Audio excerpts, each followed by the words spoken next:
chapter berikutnya. Jadi di sini materi yang terkait dengan dukungan implementasi. Jadi ketika kita akan membuat implementasi dari eh, sebuah aplikasi, intinya di sini terkait dengan user interface gitu ya. Hal apa sih yang sudah tersedia?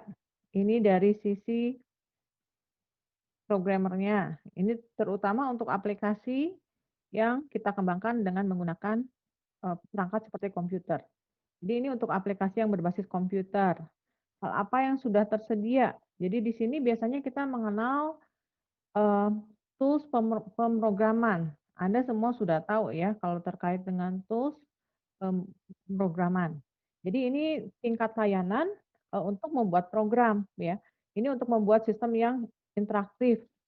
Jadi bagaimana kita membuat, eee, produk yang, eee, apa, bagaimana kita untuk mengembangkan sistem interaktif ya dengan cara yang efektif. Jadi menerjemahkan dari desain yang abstrak tadi ya, ke dalam prinsip yang usability ya, dan, kita ubah ke dalam satu bentuk program yang executable. Nah, biasanya di sini kita butuh satu bahasa pemrograman misalnya ya, di bahasa programming tadi biasanya tersedia tools untuk membuat user interface. Lalu kemudian, hal yang lain lagi, kita biasanya mengenal, windowing system.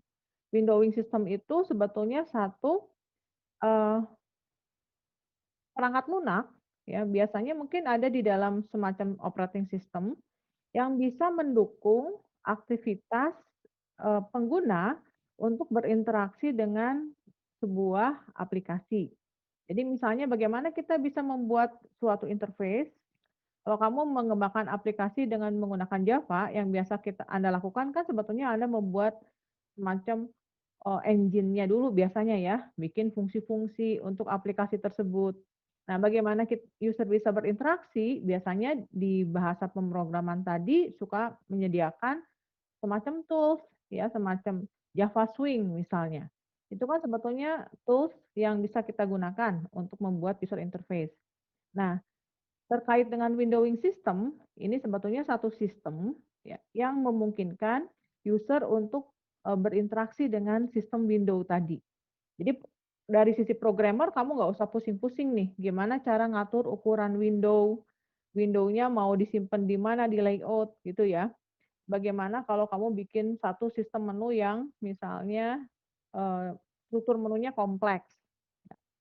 Kalau zaman dulu orang membuat seperti itu ya, programmernya harus tahu nih, window-nya mau disimpan di posisi mana di layout gitu ya, posisi koordinat kartesiusnya kita harus tahu. Gimana kalau bikin window itu overlap ya. Nah, kalau sekarang sebetulnya sudah ada hal yang menangani. Jadi istilahnya kita mengenal windowing system. Lalu kemudian bisa juga mungkin kita selain mengembangkan dengan menggunakan, eee, pendekatannya membuat program, jadi lebih ke Anda membuat kode-nya gitu ya, bisa juga kita berinteraksi dengan semacam toolkit. Toolkit itu ya tadi ya, ada komponen tambahan yang ada di satu bahasa pemrograman tertentu. Tadi swing atau misalnya di Java ini ada AWT, nah itu sebetulnya toolkit. Lalu nanti ada juga yang namanya User Interface Management System. Ini tadi yang saya tanya ya, ini semacam mungkin semacam konsep dari sebuah software. Arsitekturnya itu seperti apa? Barangkali kalau kamu di mata kuliah, RPL atau apa ya, atau di Java yang lanjut, itu ada konsep design pattern. Nah, itu kaitannya dengan poin yang, mmm, User Interface Management System. Jadi ini sebetulnya gambaran nih ketika kita membuat suatu produk, hal apa sih yang sudah tersedia, yang memungkinkan kita untuk mengembangkan, mmm, satu user interface tadi gitu. Nah, sekarang kita lihat ya, yang poin pertama. Jadi yang pertama ini kita lihat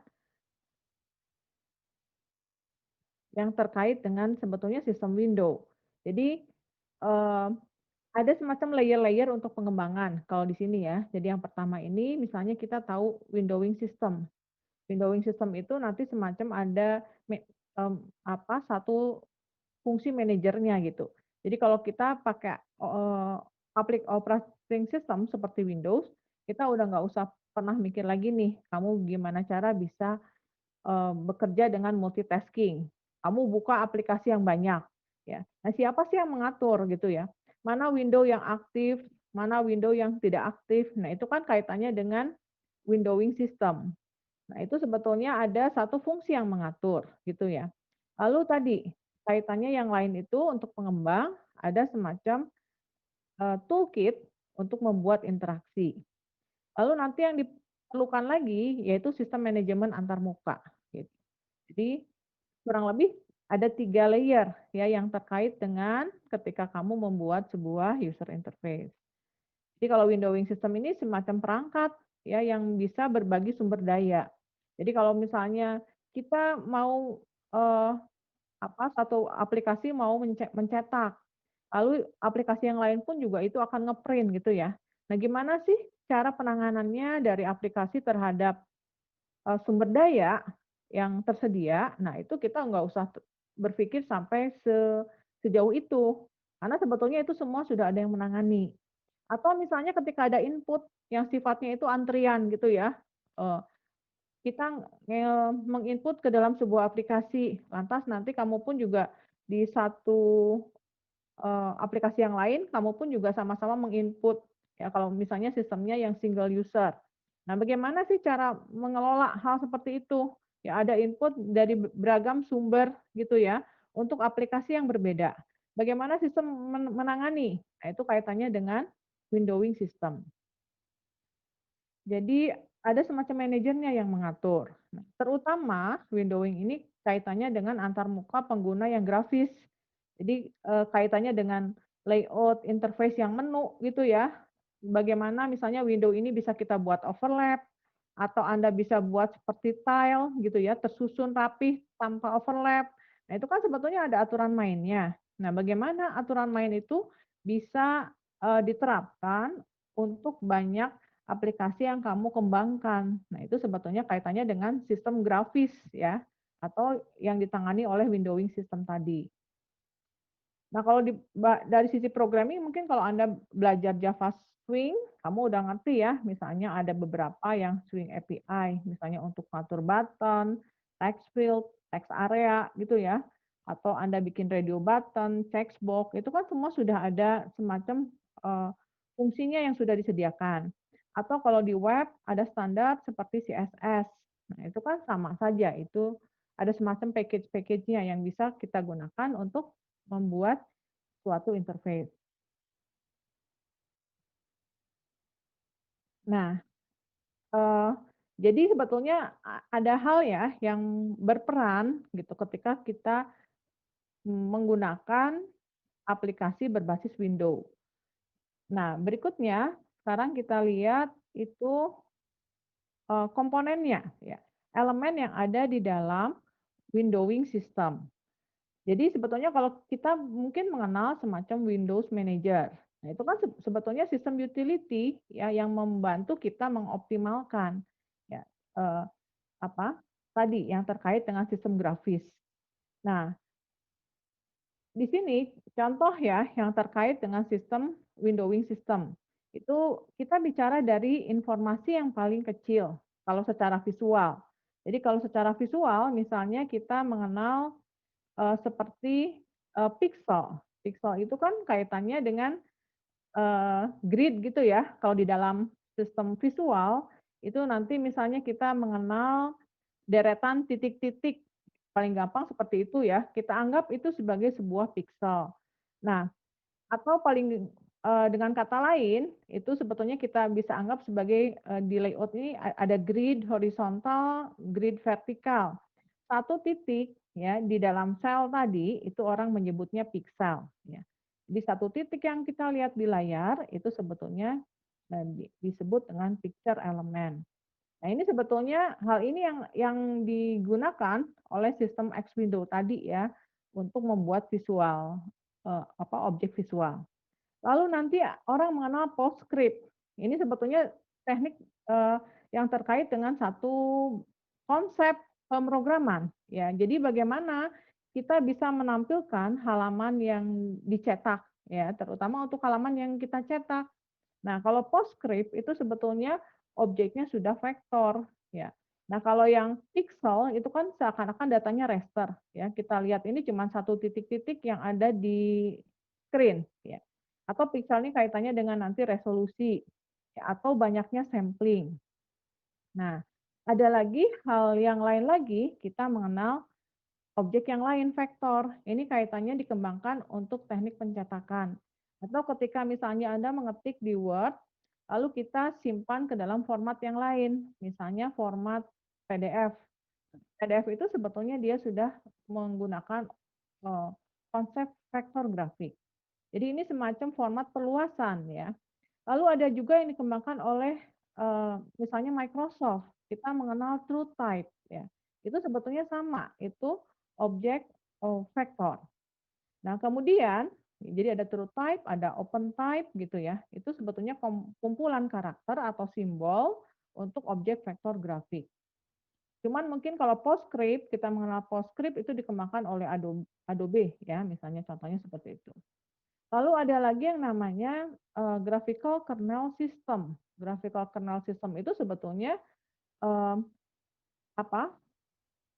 Standar yang dikembangkan ya kan objek grafik biasanya di screen ya atau objek grafik di dalam sistem komputer.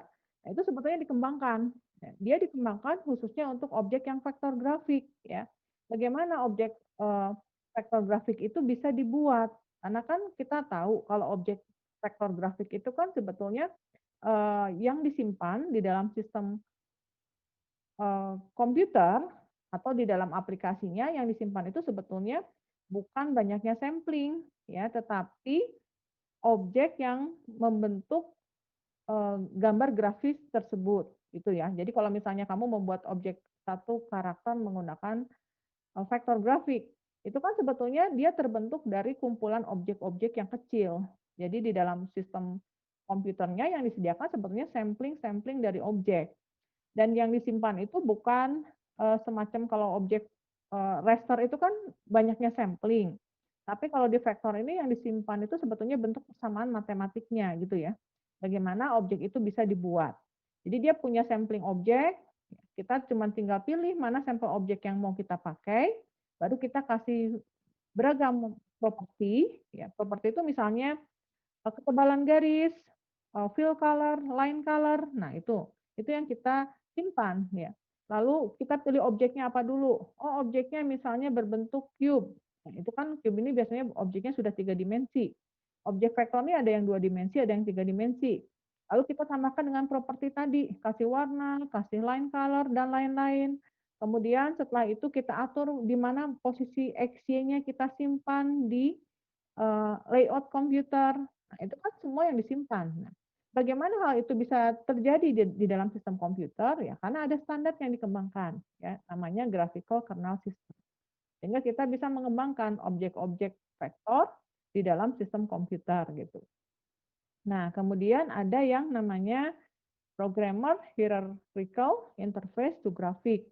Jadi ini sebetulnya standar juga ya, sama seperti standar um, graphical kernel system. Ini standar internasional untuk membuat interface yang biasanya berhierarki di dalam sistem komputer. Jadi seperti Anda lihat struktur menu lah. Menu ini kan ada menu, ada submenu, nanti submenu dia punya anak lagi. Nah, bagaimana cara mengatur struktur berhierarki seperti itu? Ya, itu kan harus ada standar. Sehingga nanti misalnya eh, ya ini sehingga nanti misalnya Windows Microsoft membuat sebuah produk atau nanti juga ada misalnya produk dengan sistem yang lain, misalnya Apple, dia kan punya struktur menunya juga. Nah, apapun alasannya kan harus ada semacam standar yang sama. Sehingga kalau orang mengembangkan satu produk dengan um, environment yang beda atau sistem yang beda, itu seakan-akan ya harus bisa running di versinya Microsoft atau versinya atau sistem yang lain gitu. Nah, untuk menyeragamkan konsepnya, lantas orang mengembangkan yang namanya programmer hierarchical interface to graphic. Jadi ada semacam standar nih untuk sistem grafik yang ada di dalam sistem komputer. Nah, kalau saya lihat di referensi di sini ya, yang namanya graphical kernel system ini yang mengembangkan banyak nih. Misalnya ada standar ANSI. ANSI ini kan kaitannya dengan representasi data teks ya. Jadi, sebetulnya objek apapun yang kita lihat di screen itu kan sebetulnya diambil dari bentuk-bentuk dasar. Ya bentuk dasar itu ya seperti yang kita lihat lah di dalam, tabel. Misalnya tabel yang standar kan tabel ASCII. Nah itu dari tabel yang dasar itu nanti bisa membentuk suatu objek sebetulnya. Nanti ada standar lagi yang lain dikembangkan, misalnya standar ISO berapa ya di sini 7942. Ya, ini untuk graphical kernel system gitu. Jadi ini dikembangkan untuk membuat sistem grafik ya yang ada di dalam sistem komputer. Nah, kalau nggak seperti itu gimana? Ya, kita nggak bisa ngomongin user interface gitu ya. Sehingga kalau kita mengembangkan user interface kan harus ada standar, harus ada bahasa yang sama yang dikenali gitu. Nah, makanya terkait dengan di sini ya, sistem windowing ini mendukung beberapa tugas yang memungkinkan pengguna bisa bekerja secara simultan. Jadi secara bersamaan gitu ya. Lalu di sini pun juga kaitannya dengan independent process katanya. Jadi tadi masing-masing aplikasi yang kita buat, misalnya Anda paling gampang sekarang lagi di Windows nih, saya lagi menjalankan PowerPoint, itu kan sebuah aplikasi. Mungkin di aplikasi yang lain pun juga saya ini lagi buka satu editor teks, gitu kan. Nah, nanti saya buka aplikasi yang lain lagi. Nah, ini kan sebetulnya sistem yang independen, ya. Jadi dia memungkinkan tadi ya banyak pengembang untuk membuat suatu produk. Ya. Masing-masing produk kan ada user interface-nya gitu ya. Nah, di sini prosesnya bisa independen, ya. Sistem windowing ini bisa bisa memungkinkan kita tadi ya membuat produk sistem window yang masing-masing bisa independen. Lalu nanti mungkin ada semacam koordinasi kontrol prosesnya. Jadi misalnya tadi, mana sih window yang aktif gitu ya, yang sekarang sedang saya buka, mana window yang eh, tidak aktif. Nah, itu kan sebetulnya ada semacam logikanya nih, mana yang sedang diproses. Nah, itu ada semacam sistem kontrolnya ya di sistem X window tadi gitu. Termasuk ini kaitannya dengan berbagi sumber daya yang terkait dengan perangkat keras. Jadi ini memungkinkan, memudahkan programmer untuk membuat suatu produk tanpa kita harus masuk ke level yang lebih rendah gitu. Contoh ya tadi, kalau di dalam sebuah interface itu level yang lebih kompleks, yang lebih rendah itu ketika misalnya cara ngatur posisi di layout. Nah, sekarang Anda sudah tidak menangani hal seperti itu. Ya, kalau zaman dulu tuh ketika kita mau mengatur layout, mmm, Anda harus ini, harus mengatur posisi, koordinat dari menunya gitu. Ya mau disimpan di posisi X, Y mana gitu. Bagaimana kalau menunya drop down, ya, gimana kalau ada area yang bakal ketimpa. Kalau semacam di CSS kan saya cuma tinggal menetapkan pakai konsep Z-index, sehingga kan tumpukannya bisa kita atur. Nah, itu kan lebih memudahkan. Nah, hal seperti itu bisa terjadi tadi karena ada sistem windowing system. Nah, ini contoh ya, kalau misalnya kita punya objek yang bitmap. Kan secara konsep ini di sistem komputer ada bitmap, ada vektor. Walaupun tadi dikatakan bahwa di situ ada true type, ada postscript gitu ya. Nah, tapi kalau saya lihat dari konsepnya itu sebetulnya kalau misalnya data asalnya diambil dari data yang formatnya bitmap. Nah, bitmap ini kan dia ngambil sampelnya menggunakan bentuk grid-grid ya, berbentuk kotak-kotak gitu ya, yang menunjukkan satu kotak itu satu piksel. Nah, cara mengubah ke vektor biasanya atau kita mengenal objek yang kayak tadi true type ya. Cara mengubah ke vektor ya harus ada tekniknya. Jadi memang semua awal ini samplingnya direpresentasikan dalam format yang bitmap. Ya, untuk mengubah, ini contohnya misalnya ada persamaan yang namanya quadratic Bezier curve. Jadi ada satu persamaan matematik ya yang bisa mengambil titik sampel. Titik sampel ini menunjukkan titik referensi ya mana yang akan kita koneksikan untuk mewakili objek bitmap tadi. Sebetulnya titik sampel ini bisa bisa diatur sih untuk menunjukkan kepresisian dari objek yang kita ambil. Ya, jadi titik-titik ini bisa kita atur sedemikian rupa. Karena banyaknya titik itu bisa mempengaruhi kemiripan dari bentuk, gitu ya. Jadi kalau vektor ini kan kita ngerti kita cuman ada handle-handle-nya di sini ya. Handle itu bisa kita buat memperkecil, memperbesar objek, atau Anda bisa ngerotate, itu kan semua bisa diambil dari handle-nya. Nah, kalau ini sebetulnya ya cara membuatnya dikonversi dari data bitmap, ya. Dia ada semacam persamaan matematik. Ini contoh yang populer nih quadratic Bezier. Nah, sehingga nanti ya yang kita lihat ini sebetulnya objek vektor gitu. Jadi kalau objek vektor tuh beda ya, sehingga ketika dia menetapkan objek itu punya handle, ini taruhlah untuk satu ukuran. Nah kalau kita resize kan kita cuma tinggal geser handle-nya aja, ya nanti dia ada satu persamaan matematik yang bisa mengukur, menghitung ulang, sehingga titik yang lain pun juga akan ikut bergeser gitu. Nah kalau di vektor itu ukuran besar kecil kan tidak berpengaruh terhadap ukuran file, karena yang di bitmap itu yang mempengaruhi karena banyaknya sampling gitu ya. Nah, kalau yang ini kan enggak, kita perbesar, kita perkecil ya enggak masalah. Tetap aja objeknya begitu-begitu juga ya. Misalnya saya pilih objek karakter A. Berarti kan di dalam sistem vektor dia sudah punya sampling objek A. Nah, taruhlah dia sudah punya sampling beserta tadi ya, posisi handle-handle-nya tadi. Nah, kalau saya perbesar, kan objeknya masih tetap aja sama A, ya.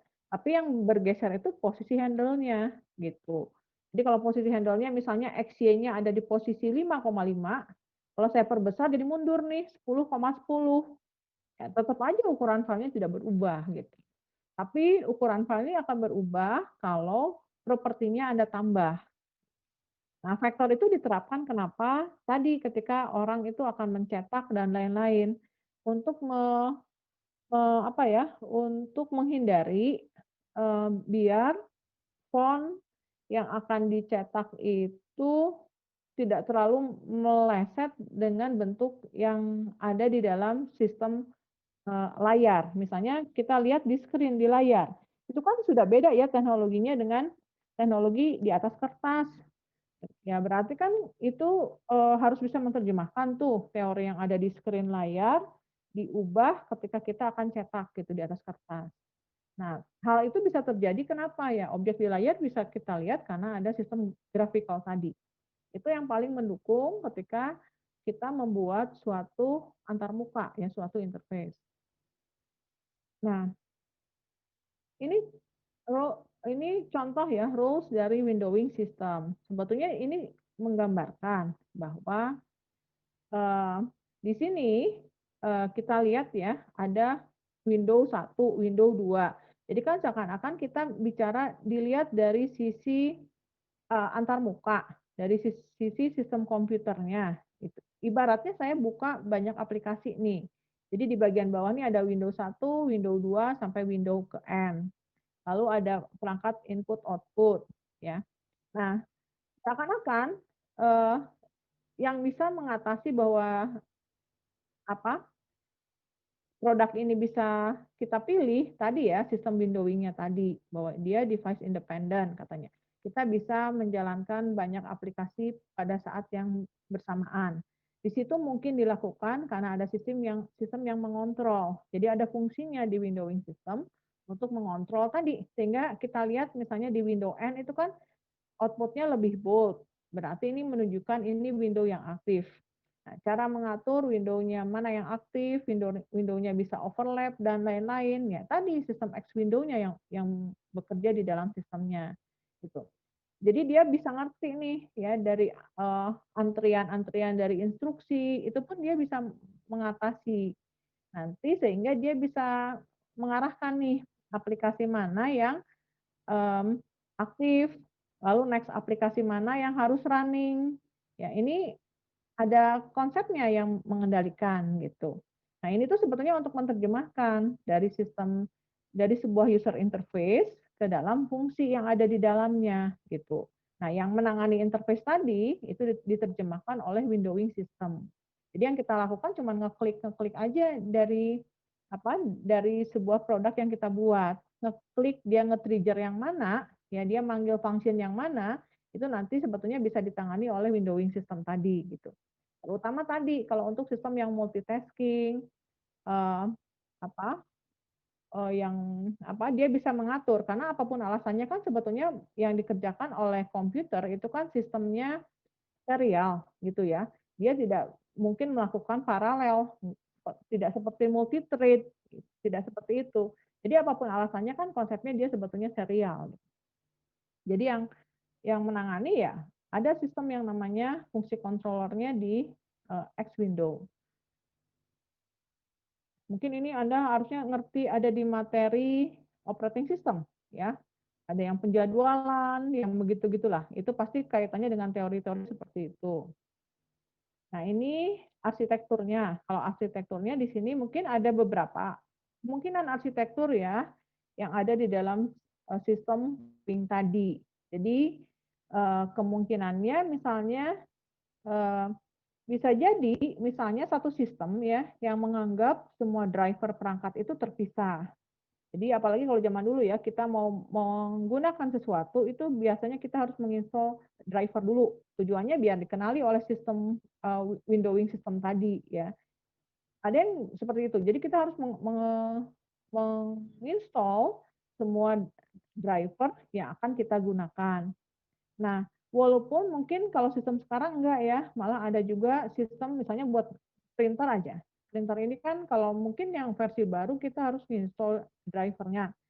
Tetapi ada juga misalnya option sudah ada di dalam sistemnya gitu ya. Tinggal kita pilih nih kira-kira driver mana yang akan kita gunakan.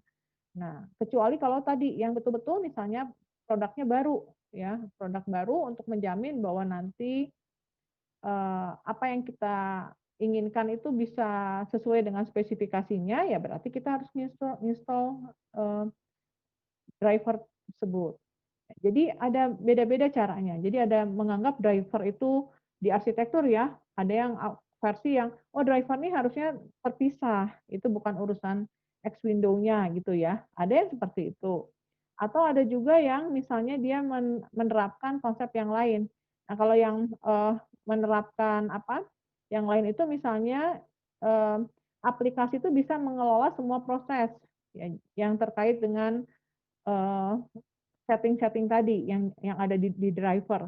Jadi orang nggak usah khawatir deh misalnya nanti aplikasi itu bisa membuat sinkronisasi ya untuk mengatasi masalah portabilitas dari aplikasi gitu. Nah, atau bisa juga misalnya ada peran manajemennya di dalam kernel di dalam operating system untuk satu aplikasi tadi. Jadi ada aplikasinya yang mengatasi, yang pertama ya, Anda buat sebuah aplikasi, aplikasi Anda yang harus bisa mengatasi masalah sinkronisasi. Nah, yang kedua, oh ternyata di dalam operating system harus ada peran manajemennya nih, ya untuk masalah eh, masalah eh, penyesuaian tadi ya dari aplikasi yang Anda bangun terkait dengan eh, environment yang ada di situ gitu. Nah, yang ketiga ya bisa juga misalnya konsep semacam client server. Nah, client server itu kan satu hal yang berbeda ya. Jadi di situ dia maunya portabilitasnya maksimum. Jadi dia eh, seakan-akan peran manajemen dengan aplikasi itu betul-betul terpisah.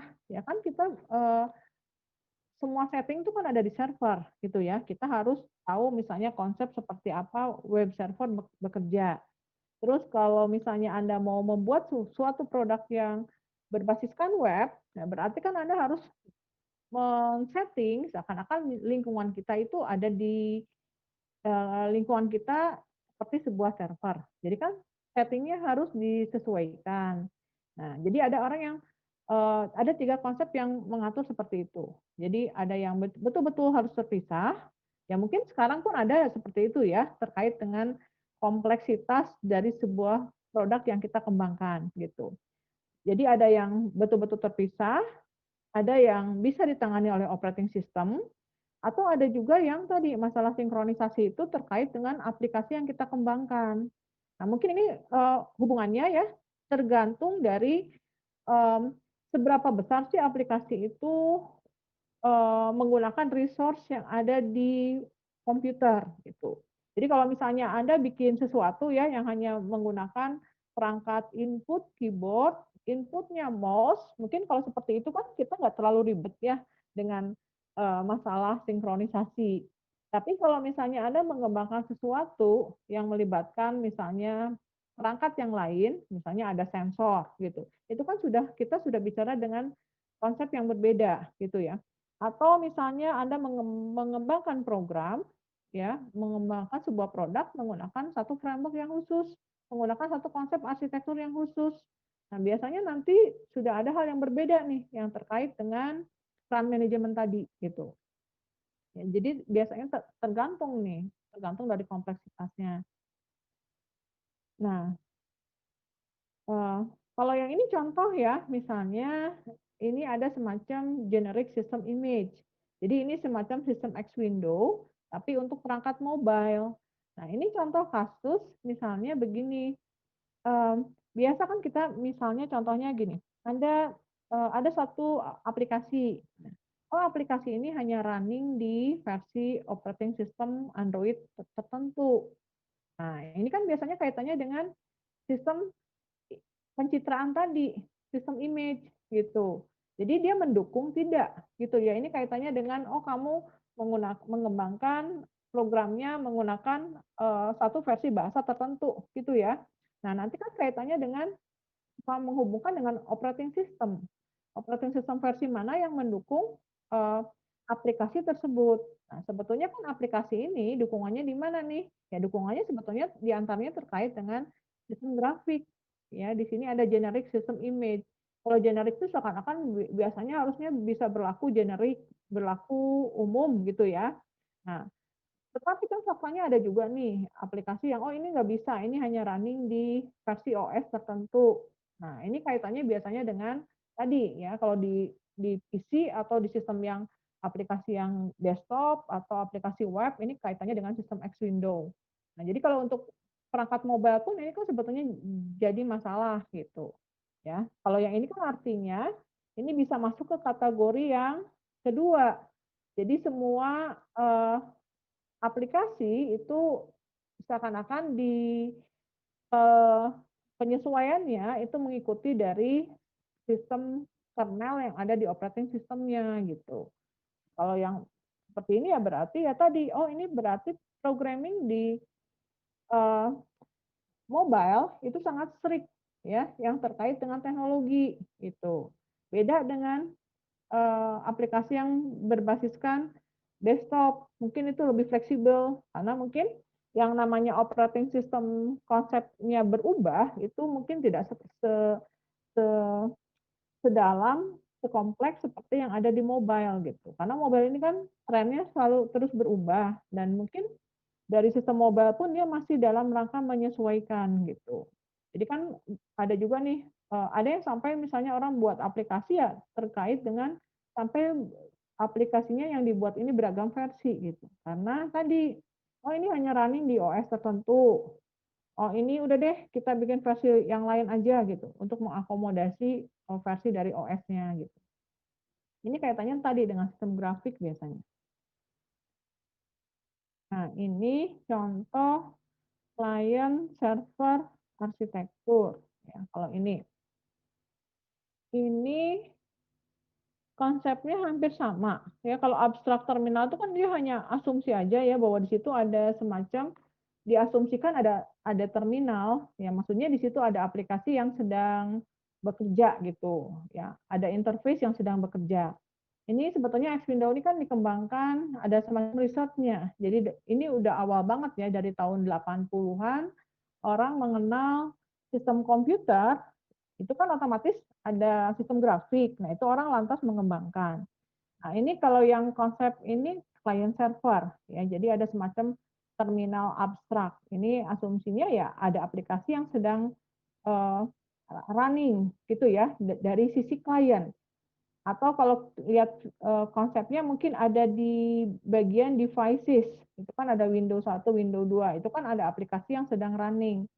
Baru kalau namanya klien itu kan bisa lebih dari satu. Kalau client server ya, itu kan yang connect ke server ini bisa banyak pengguna.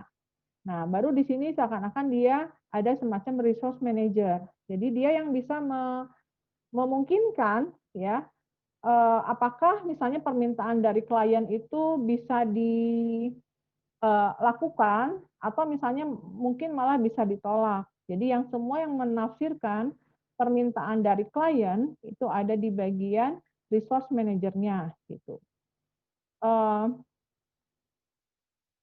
Apa yang penting sini ya?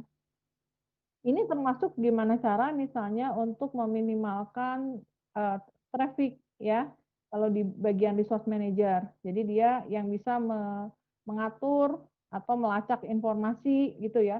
Termasuk misalnya kalau di sistem grafis, misalnya kalau di yang umum ya, paling gampang aja, kita mau menampilkan font. Nah, font itu kan beragam kan, tipe-tipenya, family-nya beda-beda. Nah, itu sebetulnya tadi, itu yang mengatur itu bagian grafisnya tadi. Ada device driver, jika perlu ya, ada resource manager yang bisa mengatur hal seperti itu ya. Jadi bagaimana cara dia bisa menyesuaikan gitu ya terkait dengan informasi atau struktur data yang kompleks jika ada gitu ya. Di sini yang mengatur kebijakan untuk menghindari konflik sebetulnya ya antara permintaan dari klien ya, dengan apa yang dilakukan oleh server. Jadi ini kaitannya dengan sistem grafik ya, kalau yang terkait dengan uh, apa X window. Ini X window 11 kalau nggak salah yang untuk client server. Nah, ini ya, ini gambarannya jadi seperti itu. Jadi ada yang protokol, ini sebetulnya kalau sudah konsep client server ada protokol jaringan ya, yang mendefinisikan komunikasi client server. Lalu di sini implementasinya kan ada di sisi operating systemnya sebetulnya ya. Sehingga kan kalau contoh misalnya paling gampang aja eh, kamu membuat suatu aplikasi web ya. Kita menggunakan font family tertentu gitu ya. Oh, ujung-ujungnya kan dia akan dilempar ke sisi klien. Misalnya apakah font itu tersedia atau tidak gitu. Jadi semua akan dikembalikan sebetulnya ke operating system di sisi klien gitu. Nah, ini kaitannya dengan sistem grafis ya. Jadi nanti X window ini yang akan menginformasikan gitu di sisi klien ini apa yang harus dilakukan untuk sistem grafisnya. Hmm. Sebetulnya sistem yang dikembangkan macam-macam ya. Misalnya ada versi unik gitu ya. Kan tergantung dari versi operating systemnya. Makanya kalau kita lihat misalnya sistem grafis di Windows, di Mac gitu ya, atau sistem yang lain bisa tidak persis sama ya. Kalau kamu misalnya buat interface nih buat aplikasi menggunakan Java Swing. Nah, Anda coba aja tes dia running di sistem Windows, di sistem Mac, itu pasti ukuran buttonnya tidak akan persis sama gitu ya. Kamu menetapkan ukuran button tertentu misalnya ya. Eh, Ukuran dan style ini bisa bisa berbeda gitu. Ukuran font pun juga begitu ya. Font yang ada di Windows sama di Mac itu bisa beda. Itu tidak akurasinya tidak persis sama.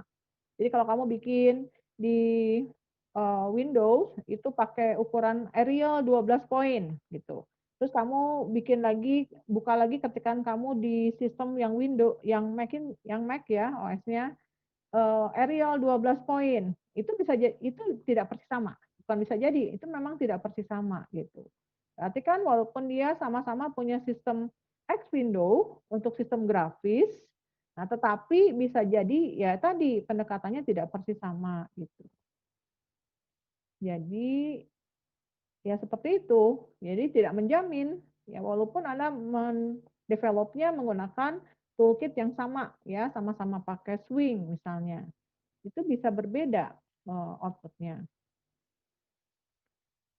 Nah, kemudian di sini apa nih? Oke, ada masukan? Kamu mau nambahin apa boleh?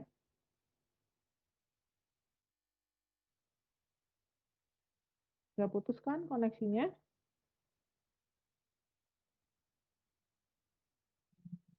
Tidak, Bu. Enggak ya.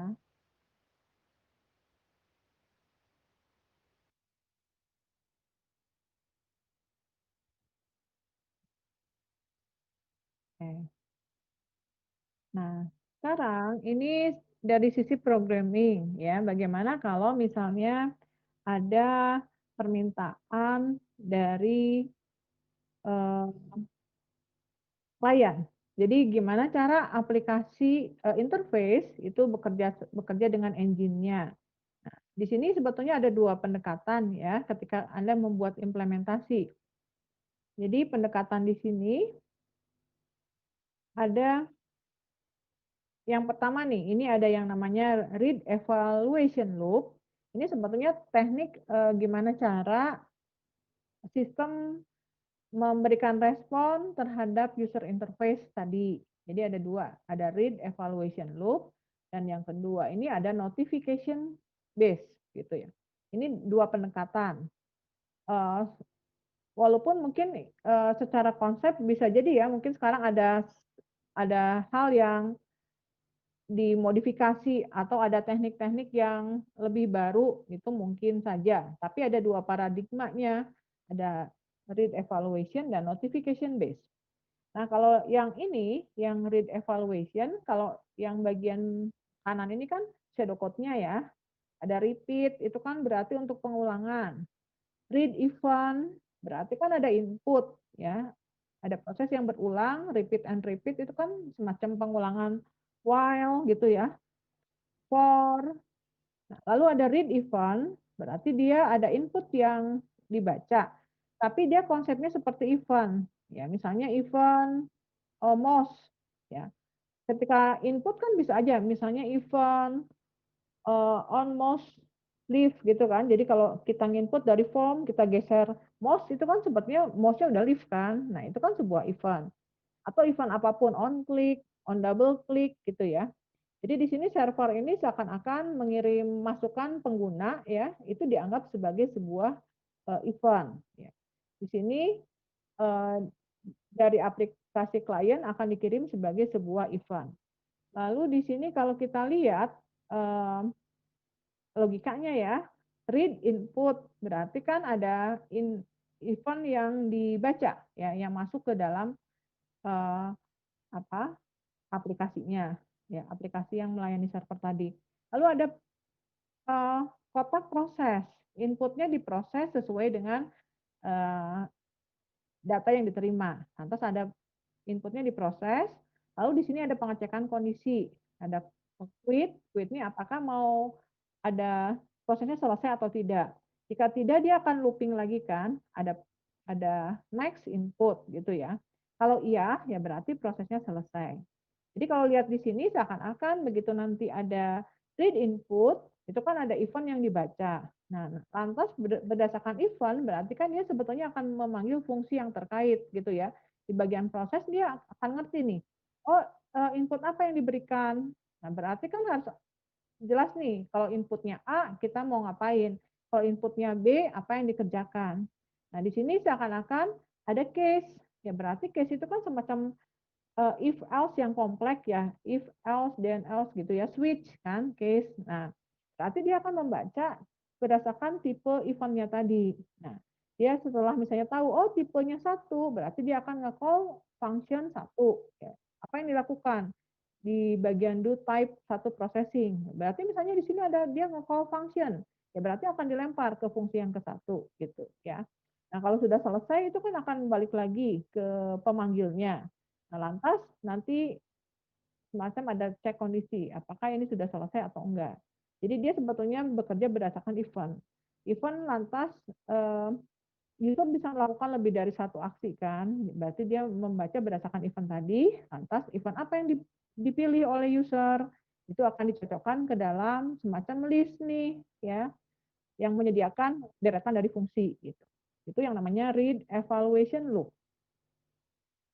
Eee, tuh kurang lebih. Jadi, dia mengarahkan gitu ya, mengarahkan ke di aplikasi klien ya berdasarkan event. Lantas diteruskan,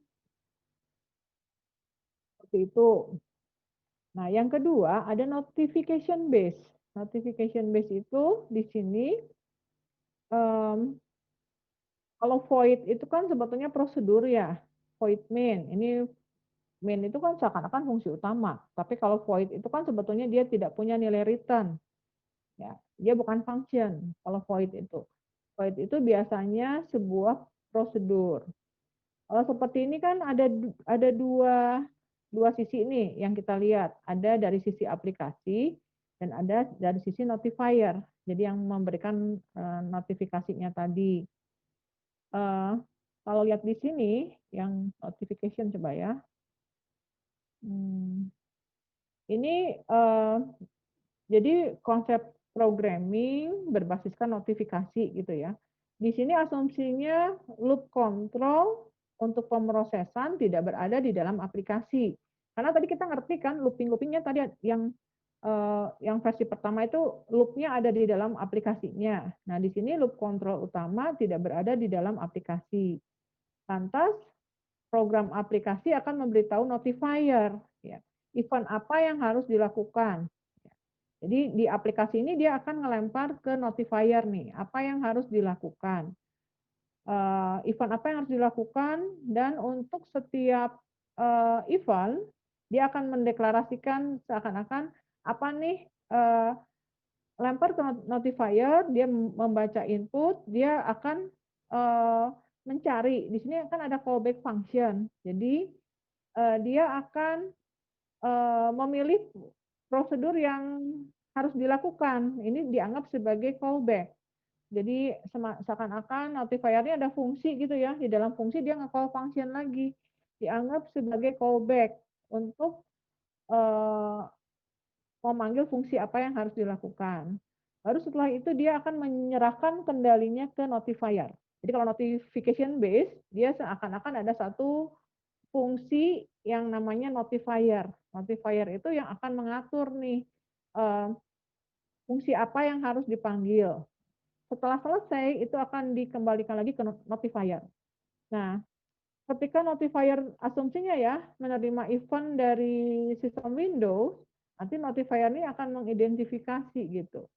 Ya, kemudian akan meneruskan ya ke bagian di sini ada bagian yang namanya kontrol, dia akan meneruskan ke prosedur callback gitu.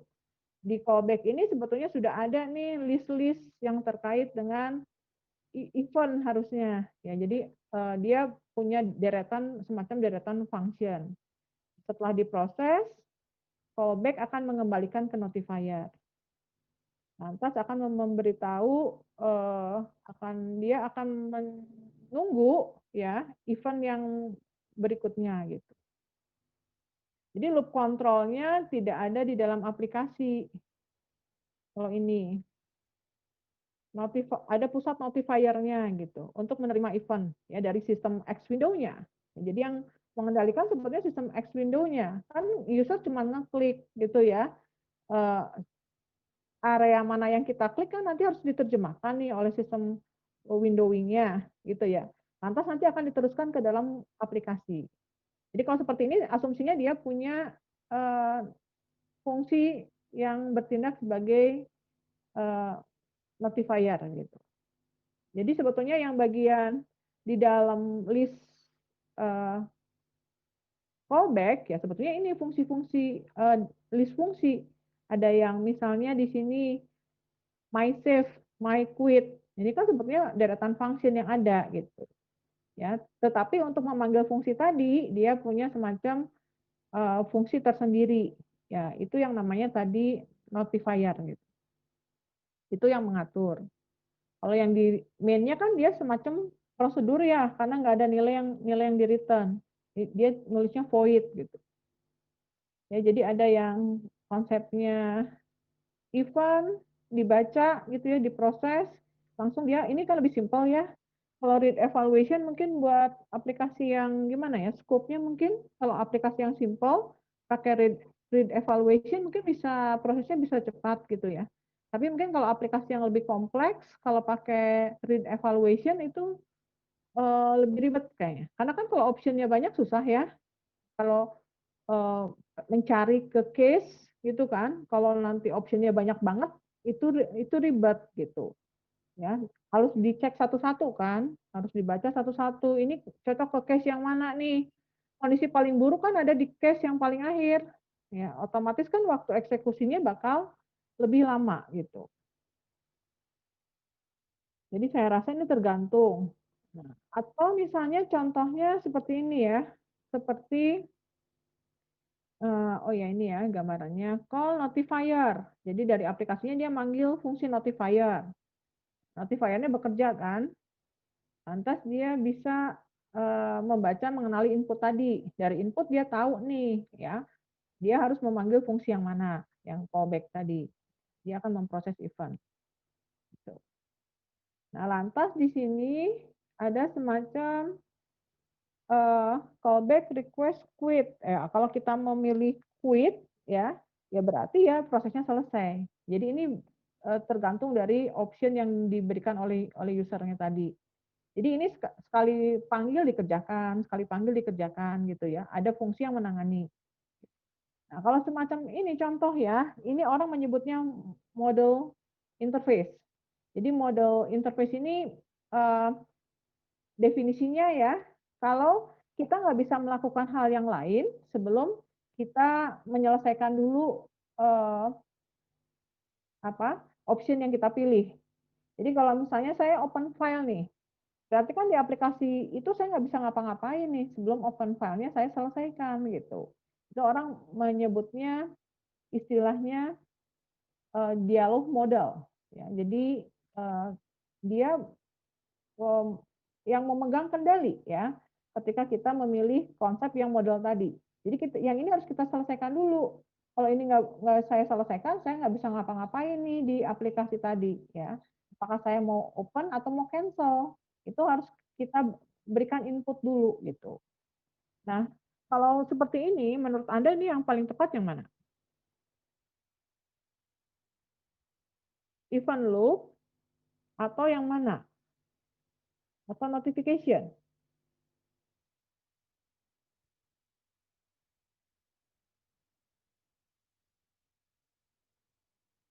Kalau kayak begini, oh kira-kira gimana? Tadi kan ada dua nih, ada notification, ada yang read evaluation loop. Kalau ada kondisi kayak begini, yang model interface, dari sisi aplikasi ini lebih tepat kalau kita menggunakan pendekatan yang mana? Coba, ada kotak dialog modal, pakai event loop atau pakai notifier? Kayaknya notifier, Bu. Alasannya? Itu kan dialog modal. Terus ketika kita ngasih aksi, dialog modalnya close, terus ngelakuin sesuatu gitu.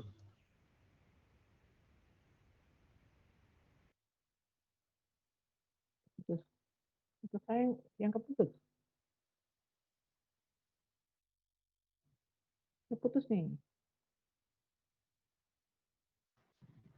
Kalau saya kayaknya Ya, yang read evaluation Bu, soalnya cuma sekali jalan gitu, nggak bisa ngelakuin yang lain. uh, yang pakai pakai event loop, Joan. Ya kalau yang ya Yang dialog model. Ini pakai event loop karena cuma sekali jalan. Dia kan hanya ada kita klik gitu ya, klik muncul interface. Lalu kalau pakai yang notifier ribetnya di mana? Sebetulnya kalau notifier kan dia seakan-akan harus ada kondisi pengecekan logika ya. Kalau konsep notifier ini kan harus ada semacam flag-flagnya gitu loh. Ini udah kita isi atau belum gitu. Kalau yang event loop kan sebetulnya dia prinsipnya cuman, oh saya ngeklik ini apa yang tampil, gitu ya. Ketika saya open, itu kan dianggap sebagai sebuah event lagi, gitu ya. Dia hanya memiliki loopnya untuk read aja kan, gitu. Di situ hanya read berdasarkan event yang diterima, gitu. Kalau notification base itu kayaknya harus dia ngecek konsep yang lain. Ketika saya milih ini, ya kalau dilihat notification base, saya kan milih satu option menu gitu ya, menu tadi ya, yang tadi yang kita pilih. Lalu selanjutnya ketika dia mau melakukan aksi yang lain, berarti kan dia harus tahu nih statusnya kayak gimana di di di kotak dialog ini. Ketika ingin tahu statusnya kan sebetulnya harus ada semacam buat notifier-nya harus ada semacam informasi tambahan gitu, bahwa apakah datanya sudah diisi atau belum. Ya, kalau yang ini kan semacam harus ada pengecekan kalau yang notifier. Karena kan notifier-nya harus tahu apa yang sudah dilakukan oleh user. Nah, tapi kalau yang event loop, dia sebetulnya hanya bekerja berdasarkan event-event tadi. Jadi, oh saya milih satu menu nih, ya udah ditampilkan menu tadi, ya dipanggil di call function. Lalu nanti ada bagian field name, itu harus diisikan karena ini hanya ada dua option nih, hanya open atau cancel. Berarti kan dia hanya loop-nya hanya untuk read saja gitu. Ini satu aksi ya bakal langsung selesai gitu. Nah kalau yang notification ini susahnya gimana cara ngasih tahu apa kondisinya, statusnya. Apakah sudah apa yang dilakukan oleh user nih, statusnya sampai mana, itu kayaknya lebih ribet gitu. Kalau yang notification based. Cuman nanti mungkin kalau sudah ada proses yang berulang, nah itu berarti loop-nya itu lebih rumit ya untuk beberapa aksi yang sama itu harus berulang-ulang nih. Nah, itu kan berarti kalau untuk aksi yang sama berulang, berarti kan harus ada logikanya tersendiri gitu. Nah, tapi kalau notification, kalau ada sesuatu yang berulang, dia cuma tinggal nunggu notifikasinya saja gitu. Lantas dia call function lagi. Tapi ketika function itu diisi, kan itu ada dua option. Nah, berarti dua option itu ada dua logika yang beda kalau berdasarkan notifier tadi. Jadi dia harus tahu statusnya sih kalau notifier. Jadi kalau di sini kan dia manggil function. Nah, di function ini kan berarti dia bisa jadi jika true apa yang dilakukan, jika false apa yang dilakukan. Nah, kalau true false kan berarti dia harus manggil function yang beda kalau yang ini. Yang notification. Jadi sebetulnya ini bisa dianalisa sih. Jadi mana ini yang paling cepat gitu ya kalau kondisi yang model. Kalau model itu kan kondisinya memang kita nggak bisa melakukan apapun sampai hal itu kita selesai kerjakan gitu. Itu istilahnya model interface. Jadi kalau yang begini itu artinya kontrolnya ada di pengguna. Kalau yang seperti ini kendalinya ada di pengguna. Nah, kalau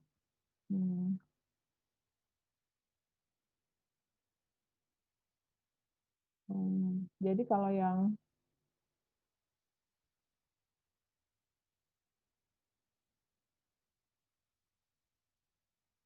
notifier ini sebetulnya kalau notifier itu lebih apa ya? Lebih dia bisa mengurangi apa ya? Proses yang apa? Jadi gimana cara sih nih kalau misalnya kita mengulang-ulang proses yang sama, itu sebenarnya notifier bisa mengatasi harusnya. Bisa mengatasi. Karena di situ ada kebebasan kontrol banget kalau di notifier. Cuman kalau kasus yang tadi kan kita nggak bebas juga nih karena ada semacam kondisi yang harus kita penuhi dulu kalau yang ini. Jadi kalau sesuatu yang betul-betul user bebas melakukan apapun tanpa ada pengecekan status gitu ya, itu biasanya kategorinya yang notifier gitu. Itu bisa lebih cepat. Nah, kalau yang toolkit, itu kan toolkit itu sebetulnya ada keuntungannya. Jadi kalau kita sudah pakai toolkit, artinya kita kan sudah menggunakan sebuah standar untuk membuat user interface. Sama seperti kalau kamu menggunakan CSS. CSS itu sebetulnya dia menerjemahkan dari teori HCI. Ya, jadi orang cuma tinggal pakai aja. Nggak usah lagi mikir terkait dengan standar. Yang penting kamu bisa membuat layout yang rapi. Nah, itu untuk memudahkan dan untuk memungkinkan produk yang kita buat itu bisa lintas platform gitu ya.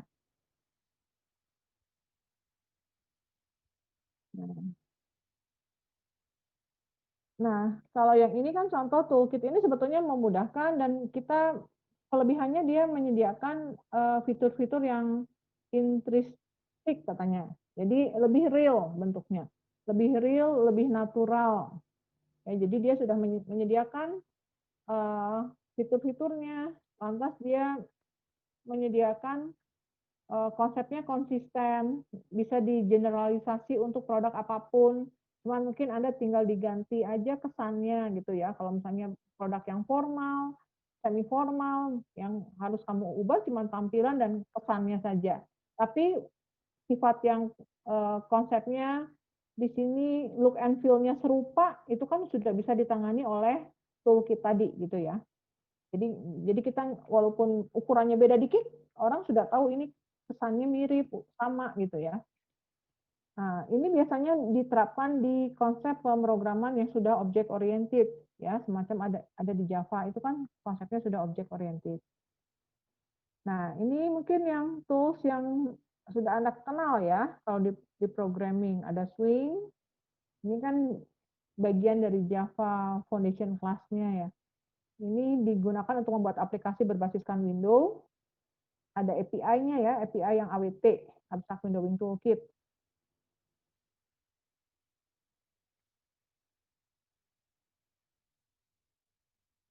Ya, lalu di sini dia sudah orang ada yang suka pakai Swing katanya Kak, karena asumsinya tidak tergantung dengan platform dan bisa lebih ringan katanya. Apa?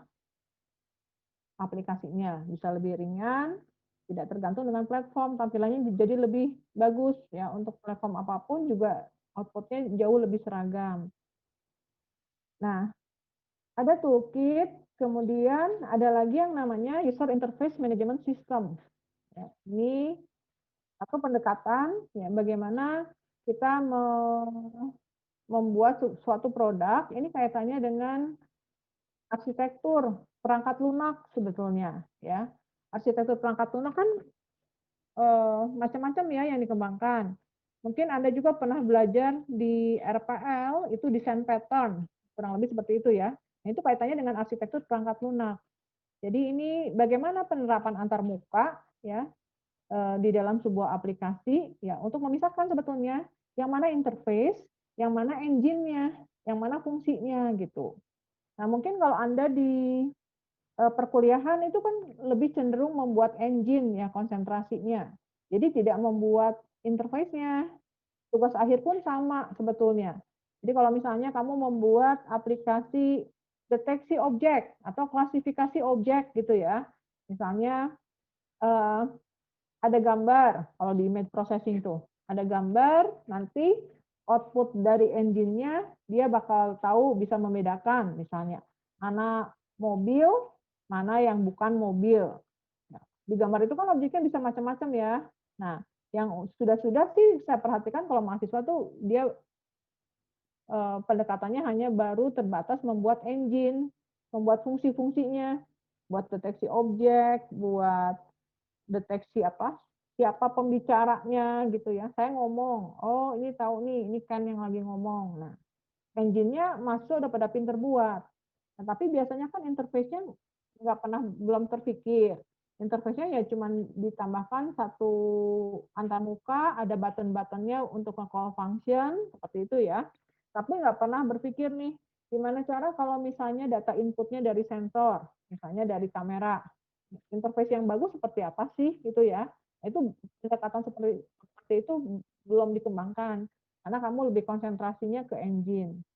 Nah, baru nanti kan kita mengenal nih beragam arsitektur perangkat lunak. Ya, ini kaitannya biasanya dengan fungsionalitas dan antarmuka. Ya, ini kan sebetulnya dua masalah yang bisa ditangani secara terpisah. Jadi orang interface ya udah aja membuat desain interface, ya. Kamu membuat engine, membuat fungsionalitasnya, ya itu juga hal yang berbeda. Kamu bikin fungsionalitasnya, dan nantinya sebagian ada yang membuat user interface-nya. Itu kan bisa ditangani secara terpisah. Ya. tujuannya untuk sebetulnya kita pisah tuh buat apa? Kita pisah ini sebetulnya tujuannya juga untuk memudahkan maintenance ya dan penyesuaian gitu. Jadi itu memang di arsitektur yang ada itu memang dibuat hal yang terpisah. Mungkin Anda seperti mengenal MVC ya, Model View Controller. Itu kan betul-betul dipisah ya antara konsep interface dengan logiknya. Nah, ini sebetulnya tadi ya untuk lebih memudahkan maintenance. Nah, kalau beberapa arsitektur yang sudah kamu kenal, mungkin yang OOP itu MVC. Kalau saya perhatikan di kakak kelasnya yang tugas akhir, arsitekturnya sekarang macam-macam banget yang dikembangkan ya. Istilahnya juga banyak yang baru ya terkait dengan kompleksitasnya. Jadi kompleksitas programming sekarang sudah sangat sangat berubah, otomatis arsitekturnya juga sangat berbeda-beda gitu ya. Nah, kalau MVC contohnya di Java itu sudah diterapkan. Ada lagi misalnya model linguistik, yaitu satu orang mendefinisikan secara simpel. Ada model linguistik. Ada lagi misalnya same model, ya. Kalau yang terkait dengan user interface management, ada same model, lalu ada tadi yang user interface management system yang secara umum ya. Ada lagi misalnya model yang Arcus, itu macam-macam yang dikembangkan. Jadi mungkin pengembangannya ada di bagian sini. Nah, linguistik, same, sama Arcus atau Slinky. Nah, ini orang mengembangkan beragam, ya. Orang menganalisa, mengembangkan macam-macam konsepnya. Ini tujuannya buat apa sih? Sebetulnya tujuannya tadi untuk memudahkan orang maintenance dari aplikasi yang dikembangkan, terutama kalau aplikasinya sudah cukup kompleks. Nah, di sini ada beberapa hal yang diimprove nih dari arsitektur yang dikembangkan. Jadi orang memisahkan kan, semakin memisahkan antara logik dan interface. Jadi ini alasannya, argumennya itu kenapa sih harus mendukung pemisahan? Ini karena kaitannya dengan portabilitas. Jadi aplikasi yang sama itu bisa juga digunakan pada sistem yang berbeda, gitu ya. Jadi kamu mengembangkan banyak-banyak fungsi nih macam-macam, apalagi fungsi-fungsi yang dasar. Fungsi yang dasar itu kan bisa digunakan untuk aplikasi yang berbeda. Oh, fungsinya sama-sama juga seperti itu ya. Itu alasannya. Lalu yang kedua ini reusability. Jadi biar komponennya dapat digunakan kembali untuk biar biaya pengembangannya murah gitu ya. Itu konsep reuse. Lalu yang ketiga ini biasanya untuk meningkatkan fleksibilitas interaktif dari aplikasi. Jadi bisa jadi fungsinya sama gitu ya, lantas kamu mengembangkan macam-macam interface yang berbeda-beda gitu. Fungsi sama, interface-nya kamu kembangkan berbeda-beda. Jadi kita tahu nih mana yang lebih fleksibel gitu ya untuk fungsi tadi gitu. Nah, kalau yang konsep yang portabilitas kan sebaliknya ya. Jadi fungsinya sama bisa digunakan untuk sistem yang berbeda-beda gitu. Kalau yang poin 3 fungsinya sama, tapi kita buat interface yang berbeda-beda terkait dengan kemudahan untuk berinteraksi. Nah, yang ketiga itu customize. Ini untuk meningkatkan efektivitas dari sebuah aplikasi. Jadi gimana cara sebuah produk itu bisa di custom gitu. Sehingga nanti dia memisahkan antara konsep interface dan engine-nya. Gitu. Jadi orang serius nih mengembangkan user interface. Ini kaitannya dengan custom tadi. Paling gampang yang di custom tuh misalnya kalau di sebuah aplikasi misalnya diganti themes-nya. Themes-nya sesuai dengan keinginan pengguna. Penggunanya suka yang apa nih konsepnya? Kita bisa ganti themes. Itu kan sebetulnya kaitannya dengan customize gitu. Kemudian di sini ada semacam yang dasar, ini ada 3 bentuk ya. Ada yang konsepnya linguistik, ada yang same model, dan ada Arcus dan Slinky. Nah, kalau linguistik ini dia membedakan, misalnya ada leksikal, ada sintaktik, dan ada semantik. Sebetulnya yang leksikal, sintaktik ini kalau kita analogikan, itu ada di same. Ada presentasi, ada dialog, dan ada aplikasi. Kemudian, ini ada yang chat ini kalau lagi ini susah dibuka. Nah, kemudian ada yang 3 ya, Arcus atau Slinky. Ini sebetulnya dia nge-breakdown dari same model. Jadi same model itu lebih disempurnakan. Itu ada di pendekatan yang ketiga. Nah, kemudian kalau yang same model itu kalau kita lihat secara umum, ya, seperti ini bentuknya. Jadi ini ada yang namanya presentasi. Presentasi itu user interface-nya, itu namanya presentasi. Ya. Kemudian ada bagian sintaktik, itu yang dialog kontrol. Itu yang akan membuat komunikasi, ya, yang mengatur komunikasi antara bagian presentasi dan bagian engine-nya, bagian fungsionalitas. Di sini kemudian ada lagi yang kita lihat bagian functionality, ya itu berarti fungsi tadi ya, fungsi yang bisa melayani yang ada di dalam aplikasi tadi. Lalu kemudian hasil dari fungsi tadi itu akan dikembalikan ke pengguna, sehingga nanti ada tanda panah nih, ya dari bagian functionality, lalu ada dilempar ke bagian presentasi. Jadi presentasi itu user interface-nya, functionality itu engine-nya. Yang mengatur komunikasi antara presentasi dan functionality, kalau tadi kan konsepnya ada notifier, nah ini ada semacam dialog kontrol, gitu ya. Dia yang akan menentukan fungsi mana yang harus dipanggil. Hasilnya akan dikembalikan ke user. Itu ada panahnya di bagian switch. Jadi dia membedakan lapisannya tadi ya, leksikal, sintaktik, dan semantik. Contoh kalau di sini nih, ya apa yang dimaksud dengan leksikal? Kalau leksikal ini contohnya di sini, ketika user menggeserkan mouse, itu dianggapnya sebagai leksikal. Kalau sintaktik itu misalnya highlight menu, kita milih menu yang mana nih, ya? Kita sudah menentukan suatu fungsi yang ingin dipanggil, itu kan berarti sudah sintaktik. Kita nge-highlight menu. Kalau semantik, berarti fungsinya sudah dipanggil dan dia sudah melakukan suatu proses atau melakukan aksi. Sehingga nanti misalnya di sini ada sum of number change. Sudah ada proses kan? Dan nanti umpan baliknya dari semantik, feedback-nya, ya, itu akan dikembalikan ke area yang bisa leksikal, gitu ya. Ke leksikal atau bisa juga ke kalau output-nya tidak ditampilkan, bisa juga nanti dilempar ke bagian sintaksis sebetulnya, yang bisa digunakan untuk proses berikutnya. Gitu. Ya mesti harus selalu ada di interface pengguna. Jadi ada semacam feedback. Sama ketika misalnya kita ngedrag gitu ya, ngedrag menghapus file, itu kan berarti ada semacam feedback ya yang diberikan ke pengguna bahwa filenya sudah berpindah misalnya ke recycle bin. Di sini bahwa semantik itu prosesnya harus cepat gitu ya, harus cepat. Jadi seakan-akan proses itu harus ada feedback. Jadi dia membagi ke dalam 3 layer. Cuman di sini dianggap sesuatu yang membingungkan itu bagian switch. Ya, karena kan feedback itu nggak mesti selalu ada feedback gitu ya. Sedangkan kalau di sini tuh feedback selalu balik ke presentasi. Padahal feedback itu tidak mesti selalu ada gitu ya di dalam sebuah aplikasi. Mungkin nggak ada feedback langsung. Kan hanya sedikit ya kalau kita lihat di satu aplikasi, mana yang harus diberikan feedback, mana yang enggak, kan tidak harus selalu ada feedback gitu.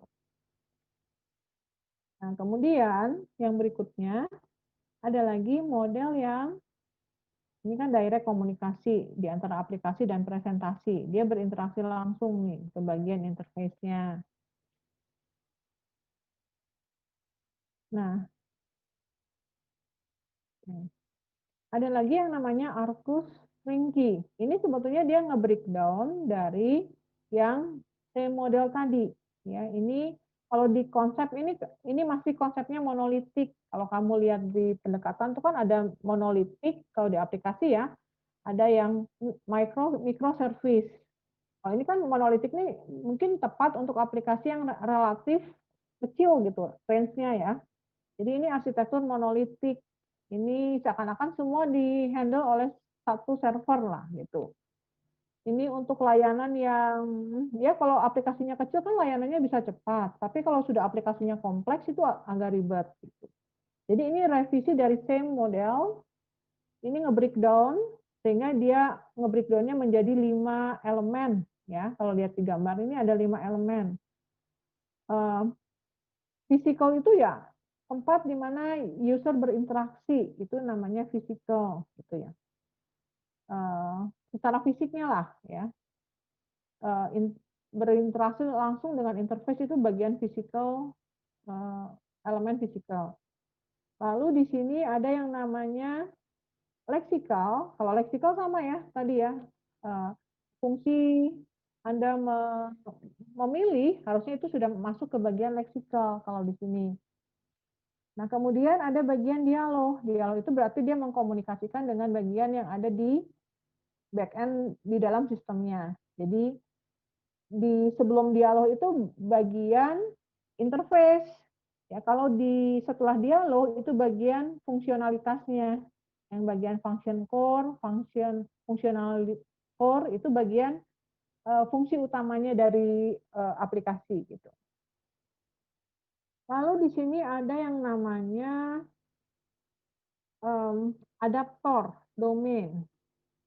Ya, adaptor domain. Kalau di sini tuh untuk menyesuaikan perbedaan antara bagian kontrol dialog dengan bagian fungsionalitas gitu.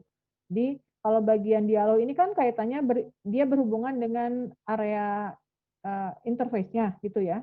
Dan nanti ketika dari interface dia akan memanggil fungsi yang mana itu kaitannya dengan bagian ini ada satu fungsi tersendiri yang bagian adaptor domain.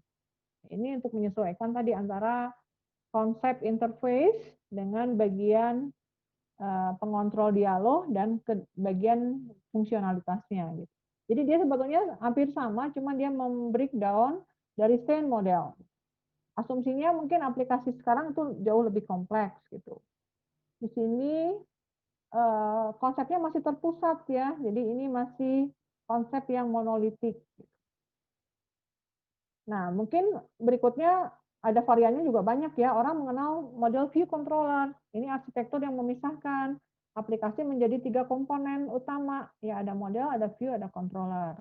Jadi masing-masing komponen ini dibangun untuk menangani aspek yang lebih spesifik ya dari suatu aplikasi. Jadi kerangkanya ini lebih berbeda. Di standar web sekarang udah umum ya digunakan. Atau malah mungkin ada arsitektur yang lain lagi yang lebih kompleks, yang microservice misalnya. Jadi kalau model ini kaitannya dengan logika dari data ya yang digunakan oleh pengguna. Ini kaitannya dengan bagaimana mewakili data, data bisa ditransfer antara view dan controller gitu kan. Data ini terkait dengan logika bisnis yang lain gitu. Misalnya kalau yang kaitannya dengan data, itu misalnya ada objek pelanggan, kan mengambil informasi dari database, lantas dimanipulasi. Database-nya akan diupdate kan, akan diperbaharui. Nah, ini kaitannya dengan data biasanya. Kalau view itu kaitannya dengan semua logika user interface dari sebuah aplikasi itu kan view ya. Anda pasti udah dapat teori yang banyak ya di RPL. Jadi tampilan pelanggan itu kaitannya dengan komponen user interface ya. Button-button, form itu user interface. Ini bagian di mana pengguna akhir itu berinteraksi ya. Kemudian ada bagian controller. Ini yang bertindak sebagai pengontrol antara view ya dan model. Ya. Ini untuk memproses semua logika bisnis dan permintaan yang masuk untuk manipulasi data di sini. Dia menggunakan tadi ya bagian pengontrol. Jadi pelanggan itu menangani semua interaksi pelanggan itu kan controller. Masuknya dari tampilan view ya. Dia akan mengupdate database yang tadi bagian model. Nah, pengontrol ini yang akan tadi ya akan mengatur, menangani semua interaksi.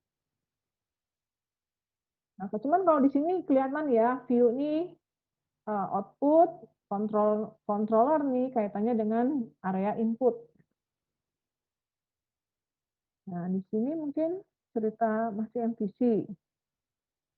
Ini ada model pipeline-nya. Jadi tadi kan ada input output kan dia beda ya. Input masuk ke controller. Lalu controller nanti panahnya ke model. Nanti model memberikan hasilnya ke bagian view. Dan view nanti akan dilempar ke bagian output. Pipeline-nya ini tadi. Dari input ke controller ke model ke view, baru nanti ada outputnya ke ada keluarannya. Biasanya interface-nya kan pasti grafis. Jadi input dia hubungannya dengan controller, klik mouse gitu ya. Setelah diklik kan harus tahu apa yang dipilih. Pengontrol yang akan memutuskan apa yang harus dilakukan dengan klik yang dipilih oleh user tadi gitu. Jadi di sini ada pemisahan ya. Seperti itu MVC. Kemudian yang lain lagi tuh contoh ada yang namanya PAC. Jadi ini tuh konsepnya mungkin seperti mirip tapi ya ada perbedaan. Jadi ada presentasi, ada abstraksi, ada kontrol. Ini ada yang mendefinisikan seperti ini. Ada 3 option, ada 3 poin. Kalau di sini ya ada 3 bagian. Jadi di sini ada yang namanya abstraksi. Ini logical state. Ada 3 poin ya. Ada abstraksi, ada presentasi, ini yang mengatur input output, dan ada controller yang pengendali. Dia yang akan menghubungkan di antara abstraksi dan presentasi. Mungkin kita bisa menganggap ini agak-agak mirip dengan MVC gitu ya. Cuman di sini lihat dia punya struktur yang berhierarki. Kalau di sini ya, hierarki dan multiple view. Itu kuncinya. Mungkin konsep yang PAC ini sekarang dia diterapkan dengan nama yang lain gitu ya. Jadi kalau kita lihat di sini, kalau MVC kan input output itu masuk ke bagian yang berbeda gitu ya. Inputnya tadi masuk ke bagian controller. Nah, outputnya dari view. Tapi kalau ini kan enggak. Jadi semua input output itu ada ditangani oleh bagian presentasi. Lalu nanti ada 3 komponen, tapi kalau kita lihat bahwa dia mungkin punya struktur yang berhierarki. Jadi kalau sistemnya sudah kompleks, sudah sangat besar, dia punya struktur yang berhierarki dari aplikasi tadi. Jadi satu aplikasi bukan tidak memiliki satu logik, tapi kita bisa nge-breakdown, kalau sistem yang besar ya, kita bisa nge-breakdown, kita bisa membuat masing-masing punya komponen presentasi, abstraksi, dan kontrol tadi gitu. Jadi kalau sistem yang gede kita bisa membagi gitu ke dalam beberapa logik. Jadi ini mungkin satu sistem yang gede itu tidak ditangani oleh, tidak seperti konsep monolitik. Kalau konsep monolitik itu kan seperti ini ya. Kalau konsep monolitik kan seakan-akan itu semua ditangani oleh satu server. Kalau aplikasi kompleks kan konsep yang monolitik seperti ini agak susah ya. Jadi di sini seakan-akan server yang menghandle semua layanan. Ya. Di sini tidak semua modul-modul itu kan ditangani oleh satu server. Nah, tapi kalau yang sudah microservice itu kan seakan-akan semua bisa saling terpisah gitu ya. Pendekatannya sudah berbeda. Jadi kalau di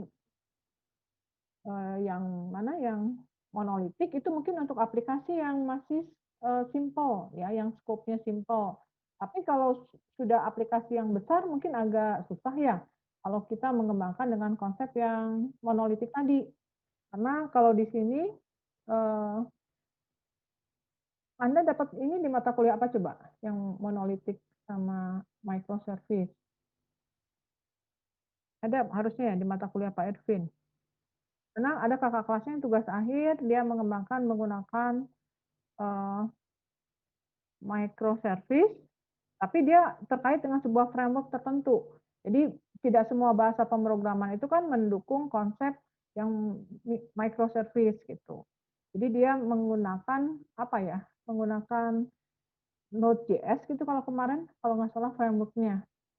Jadi kan kalau microservice kan dia membagi aplikasi ke dalam satu set layanan yang lebih kecil-kecil gitu ya, dan masing-masing saling berhubungan, saling terhubung gitu.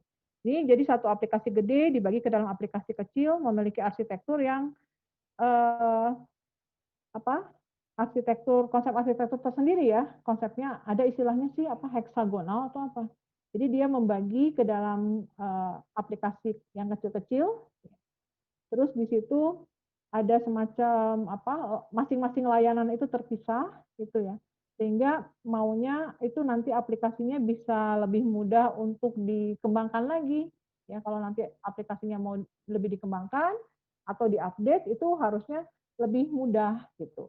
Tapi kalau yang aplikasi microservice itu misalnya masalahnya misalnya ada satu kondisi ya, ada bug atau ada error ya.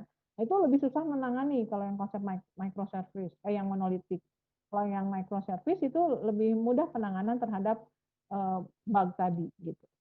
Jadi kalau yang ini kan lebih lambat, kalau yang monolitik ya, waktu startupnya lebih lambat. Lalu seakan-akan kalau kita modifikasi, mengupdate itu kan lebih ribet, sama aja dengan membongkar semua programnya dari awal gitu. Kalau ada perubahan juga susah gitu ya. Kalau ada perubahan dari satu di programnya itu ribet ya, karena kan seakan-akan kita harus membongkar semua gitu. Lalu di sini ketika mau dikembangkan juga susah ya. Kalau ada masalah bug juga itu lebih ribet. Itu mungkin hanya digunakan untuk scope aplikasi yang kecil. Tapi kalau sudah aplikasi yang besar ya kita harus menggunakan pendekatan yang lain. Nah, mungkin tadi yang semacam pendekatan yang tadi yang PAC ini ya, ada di semacam konsep di microservice. Jadi masing-masing apa layanan dia punya semacam arsitektur yang berdiri sendiri gitu. Tapi dia secara konsep masih saling terhubung. Nah, kalau kayak begini kan asumsinya kalau lihat di sini, kita lihat database-nya pun dia masing-masing terpisah gitu. Jadi database-nya masing-masing terpisah. Tapi kalau sudah seperti ini, itu nggak bisa berinteraksi langsung dengan back-end-nya. Jadi ini maksudnya ya biar service-nya lebih cepat ya udah ditangani dengan database-nya yang masing-masing terpisah. Bagian back-end-nya itu udah cerita yang lain lagi sebetulnya. Jadi ini nggak bisa langsung berinteraksi dengan back-end. Nah, kalau kayak begini, kelebihannya tadi, kalau ada masalah di satu service ya diharapkan tidak mengganggu yang lain gitu. Tapi kalau kita lihat di sini ya, user interface dia mungkin bisa lari ke layanan manapun. Jadi interface ya interface berdiri sendiri gitu. Nanti interface itu berinteraksi dengan microservice-nya tadi gitu. Seperti itu. Jadi kalau yang monolitik ya mungkin hanya buat aplikasi yang simple. Kalau semacam microservice mungkin pendekatannya seperti yang ini. Jadi masing-masing modul dia punya semacam arsitektur. Jadi nggak hanya satu arsitektur yang besar, tapi kalau modulnya banyak ya kita bagi berdasarkan layanan, lalu masing-masing dia punya arsitektur tersendiri gitu. Diharapkan sih maunya servisnya lebih cepat, kalau ada trouble tidak terganggu ke fungsi yang lain. Kalau sistemnya mau dikembangkan, kita lebih fleksibel untuk mengembangkan. Gitu. Jadi seperti itu kalau yang terkait dengan user interface ya. Tadi ada tools yang sifatnya programming. Kalau programming ya Anda harus punya kemampuan membuat program untuk membuat interface. Jadi interface dengan fungsi dengan engine tuh bisa kita pisahkan gitu ya. Anda sudah punya engine nih, AI, bikin tugas artificial intelligence. Anda buat engine untuk game gitu ya. Menggunakan misalnya alpha beta pruning untuk membuat sistem game yang cerdas. Itu kan hanya engine. Nah, interface-nya ya itu dianggap hal yang lain lagi. Cara membuat interface ya sudah ada standar tadi ya. Yang umum pakai toolkit. toolkit, Swing, AWT, kalau di web menggunakan CSS, itu semacam standar. Kenapa dikembangkan standar? Ya, biar kita nggak usah ribet-ribet berinteraksi dengan windowing system, sistem X window. X window itu ya berbentuk harus seperti bagian dari operating system harusnya, ya X window itu. Nah, kalau misalnya nggak ada sistem X window, ya kita susah ya untuk mengembangkan aplikasi yang berbasiskan grafis. Ya, kita berinteraksi dengan sistem apa? Kalau kita mengatur layout itu kaitannya dengan sistem grafis tadi. Gitu. Itu semua sudah ada yang menangani kalau sekarang. Ya, mengembangkan bisa pakai toolkit. Gimana cara kita berinteraksi antara interface dengan fungsionalitas itu bisa pakai read evaluation loop atau notification base. Kalau notification base itu ada satu fungsi yang bertindak sebagai notifier. Dia menerima input dari aplikasi, ya, dilempar ke function yang notifier tadi, lantas dia call function lagi gitu. Nah kalau read evaluation loop itu dia perintahnya sebetulnya dia ada konsep pengulangan. Ya. Dia menerima event dari apa? Event dari aksi user, lantas nanti ada proses pencarian gitu ya. Tadi kan menggunakan switch case. Dia akan mencari nih fungsi apa yang harus dipanggil sesuai dengan input yang diberikan. Itu namanya read evaluation. Kalau notification dia punya notifier-nya yang mengatasi gitu. Seperti itu. Ya. Biar kita bisa independen terhadap device, oh ada sistem windowing system, ada sistem X window. Seperti itu. Ada pertanyaan? Kalau kamu sih udah dipermudah bikin programming karena sudah ada standar. Kita udah nggak usah lagi ribet-ribet mempelajari apa, menerjemahkan gitu. Interface yang bagus itu seperti apa terkait dengan standar. Karena tools-nya sudah ada gitu. Tools-nya sudah sangat beragam. Nah, kalau zaman dulu enggak, orang bikin interface harus tahu apa? Harus tahu seperti apa resolusi layar, posisi koordinat X itu gimana, mau ditaruh di mana gitu ya, interface kita itu ribet. Terus interface itu mungkin tidak persis sama ya, tidak seragam, walaupun kamu mengembangkan menggunakan tools yang sama. Yang mempengaruhi apa? Ya, yang mempengaruhi sistem X window-nya tadi. Jadi X window yang ada di Windows dan ada yang di Mac atau di sistem Unix misalnya ya, itu beda, itu tidak persis sama. Sehingga interface yang kamu kembangkan ya pasti sedikit berbeda. Tadi contoh font itu kan kebanyakan vektor ya biar memudahkan berkomunikasi dengan media yang lain. Nah, contoh tadi misalnya font itu sistem yang beda tidak persis sama outputnya, ya. Ukurannya, kamu pakai ukuran poin yang sama, ya outputnya bisa berbeda. Itu. Oke, itu ya hari ini. Minggu depan baca dulu materinya.